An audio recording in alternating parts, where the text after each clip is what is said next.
Friends, let's now try to understand some of the basic and interesting things about our mother planet, the Earth. Earth is our home and a fascinating place by itself. Its features are truly interesting and unique. In the solar system, it is the third planet from the Sun, distance-wise, and it is the fifth largest planet in the solar system in terms of size and mass. And the mean distance of Earth from the Sun, it's about 14.96 crore kilometers, or say 15 crore kilometers. Even though the light is incredibly fast, light takes about 8 minutes and 20 seconds to reach us because of the huge distance between the Sun and the Earth. And distance wise, the other planets situated in the solar system from the Sun, starting from the Sun, they are Mercury, Venus, Earth, Mars, Jupiter, Saturn, Uranus, Neptune, and Pluto. The only planet in the solar system known to support the life is Earth. About 71% of the Earth's surface is made up of ocean, but only about 2.5% is fresh water. So even all that is not freely accessible to the life on Earth. The vast majority of the fresh water on Earth it is also frozen. Therefore, we have to be very, very careful in utilizing the fresh water or the drinking water.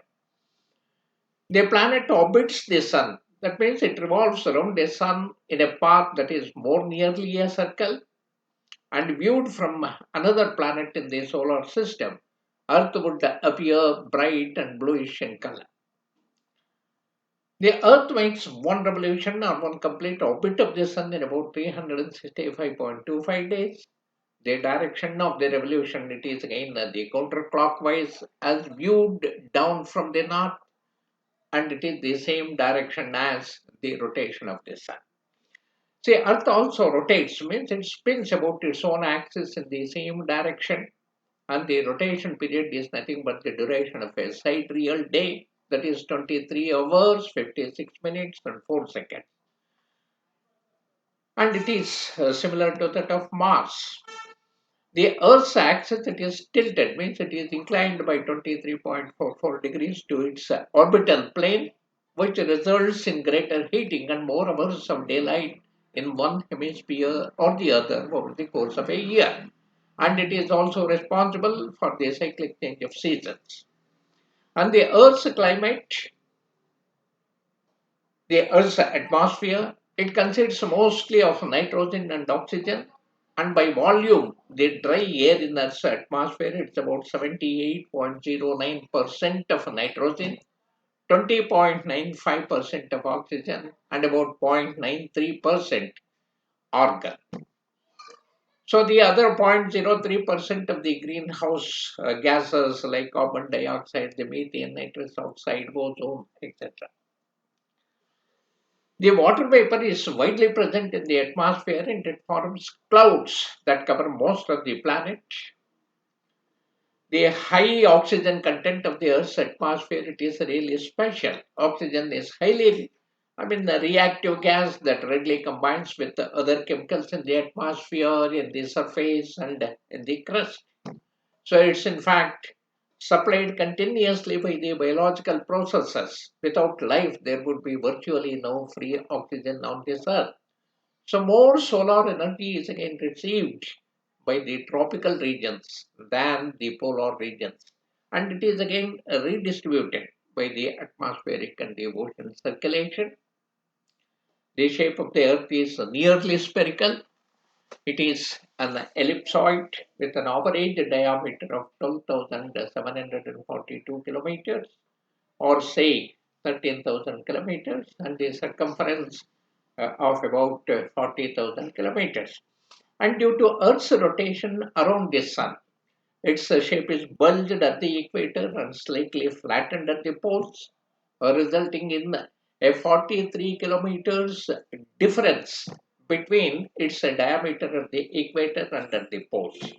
It is the densest planet in the solar system of the four rocky planets, namely the Mercury, Venus, Earth, and Mars. It is the largest and most massive. amongst these four. Earth is orbited by one permanent natural satellite, the moon, which orbits the Earth. It is at 3,80,000 kilometers, and it is roughly a quarter as wide as Earth. The moon always faces the Earth with the same side. Through tidal locking, it causes tides. In fact, there are also other two larger bodies that orbit the Earth, but these are actually the asteroids that actually orbit the Sun. But they are also very close to Earth. So both of these asteroids, they come very close to Earth, say as close as about 3.9 million miles every 95 years. Earth, like most other solar system bodies, it was formed about 4.5 billion years ago from the gas of the early solar system, and humans emerged only 3 lakh years ago. And they have reached today a population of almost 8 billion today. And the total surface area of the Earth, it is about 51 crore square kilometers. And the Earth's surface, it can be divided into the two hemispheres. Most of the surface is made of water in liquid form or in the smaller amounts of ice. Roughly around 71% of the Earth's surface, it consists of the interconnected oceans, making it Earth's global ocean or the world ocean, what we call. And the world ocean is again divided into the Pacific Ocean, Atlantic Ocean, Indian Ocean, Southern Ocean, and the Arctic Ocean. Of course, it is from the largest to the smallest. The Earth's land area, it is roughly around 29% only, or say about 15 crore square kilometers of the Earth's surface area. Uh, Earth's land, it consists of many islands around the globe, and these land masses, they are further broken down and they are grouped into what we call the continents. And this terrain consists of mountains, deserts, the plains, plateaus, and the other landforms. Friends, the elevation of the land surface, it also varies from the low point of about minus 1371 feet at the Dead Sea level to a maximum altitude equal to the top of the Mount Everest. There are some parts of the world below the sea level not covered by the ocean. And some parts of the trench in Antarctica, they are actually 8,383 feet below the sea level. And the mean height of the land above the sea level is about 2,615 feet. See, the continental crust, it consists of the lower density materials, such as the igneous rocks, the granite, and the andesite. Number two, the sedimentary rock, it is formed from the accumulation of the sediment that becomes buried and compacted together. Nearly 75% of the continental surfaces, they are covered by the sedimentary rocks. And number three, the metamorphic rock. It is created from the transformation of the pre-existing rocks through high pressures and temperatures. The most abundant silicate minerals on the Earth's surface. They are, the quartz, mica, the pyroxene, etc. The common carbonate minerals include the calcite, which is found in the limestone, and the dolomite. The Earth's crust, it is not fixed, it is constantly in motion and changing. The Earth's crust, it is not one solid mass, but it is rather a collection of large and small pieces of plates. So convection currents of very hot molten rock in the mantle, it constantly push and pull these plates around in a process known as the plate tectonics. So the plates, they crack in some places, the new rock is formed, and the older and the heavier plates, they sink back into the mantle to melt again. So it is this process that helps to form the volcanoes, the mountain ranges, etc. And it also causes the related natural disasters like the earthquakes, etc. The Earth's magnetic field, it is responsible for keeping the Earth safe from the solar winds. and it is largely the reason the life can survive here. And the earth is made mostly of the four elements: iron, 32%, oxygen about 30%, silicon about 15%, and magnesium about 14%, 13.9%. And the remaining, say the 8.8 or 9%, it is the smaller amounts of nickel, sulfur, and other elements. And most of this iron, it is located at the core and the center of the earth. And the silicon and the oxygen,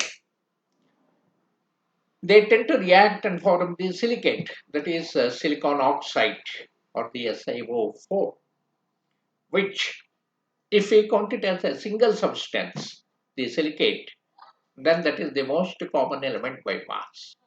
And the Earth's mass is approximately about 5.97 into 10 to the power of 24 kg. Earth's surface is divided into seven continental masses: the Africa, Antarctica, Asia, Australia, Europe, North America, and South America. So these continents, they are again surrounded by the five major bodies of water: the Arctic, Atlantic, Indian, Pacific, and Southern oceans.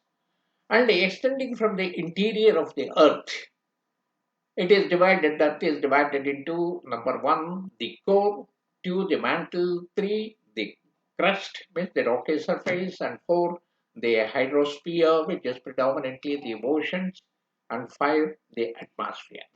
And coming to atmosphere, the atmosphere itself is divided into the spherical zones such as the troposphere, which extends to an altitude of about 10 to 15 kilometers. The troposphere is the region where nearly all water vapor and all weather occurs. A temperature decline also you can see with the altitude, roughly around 6 degrees decline per kilometer through the troposphere. And at the top of the troposphere, which is called the tropopause, the temperatures may come down to as low as minus 80 degrees centigrade.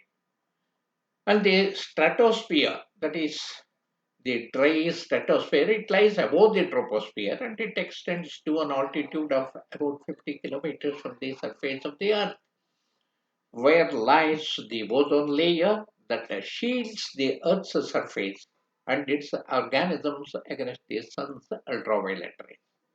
And above the relatively warm stratopause is the meosphere. So, with altitude of about 80 to 90 kilometers above the surface, in which the temperature again declines, and there is an enormous region in this space where the Earth's magnetic field, it dominates the behavior of electrically charged particles coming from the sun. Earth's gravitational field is the most attractive force acting on a free body at rest, causing it to accelerate in the general direction of the center of the planet. And the variations from the spherical shape and the effect of the Earth's rotation, it causes gravity to vary with latitude over the terrestrial surface. The average gravitational acceleration at sea level is about 980 centimeters per second square. And because Earth has a weak gravitational field by virtue of its size and warm atmospheric temperatures due to its proximity to the Sun, compared to the giant planets, it lacks the most common gases in the universe, like hydrogen and helium. Whereas both the Sun and the Jupiter, they are composed predominantly of these two elements. The Earth gains few tons of mass every day, coming from things like the comet trails caught by Earth's gravity and the rains pushing them down to the surface. Similarly, the planet also loses several tons of mass every day as gases leak out of the upper atmosphere. But it is nearly impossible to accurately quantify, but it is in terms of a few hundred tons. So, depending on where you live, without our knowledge, we are moving thousands of miles per hour every day as Earth spins about its axis. Some lakes that sit in active volcanic regions, they can spontaneously explode from time to time as carbon dioxide can build up over time in that area. And today there is about 1 lakh times more carbon dioxide buried in the carbonate rocks in the Earth's crust than in the atmosphere.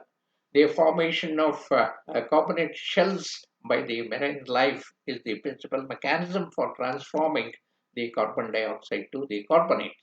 And between late 1950s and the end 20th century, the amount of carbon dioxide in the Earth's atmosphere it has increased by more than 15%, mainly because of the burning of the fossil fuels like the coal, oil, and natural gas, and the destruction of tropical rainforests. And today, friends, the computer estimates provide that there will be a net doubling of carbon dioxide by the middle of the 21st century, leading to a global warming of, say, 1.5 to 4.5 degrees centigrade. So we have to be very, very careful about this.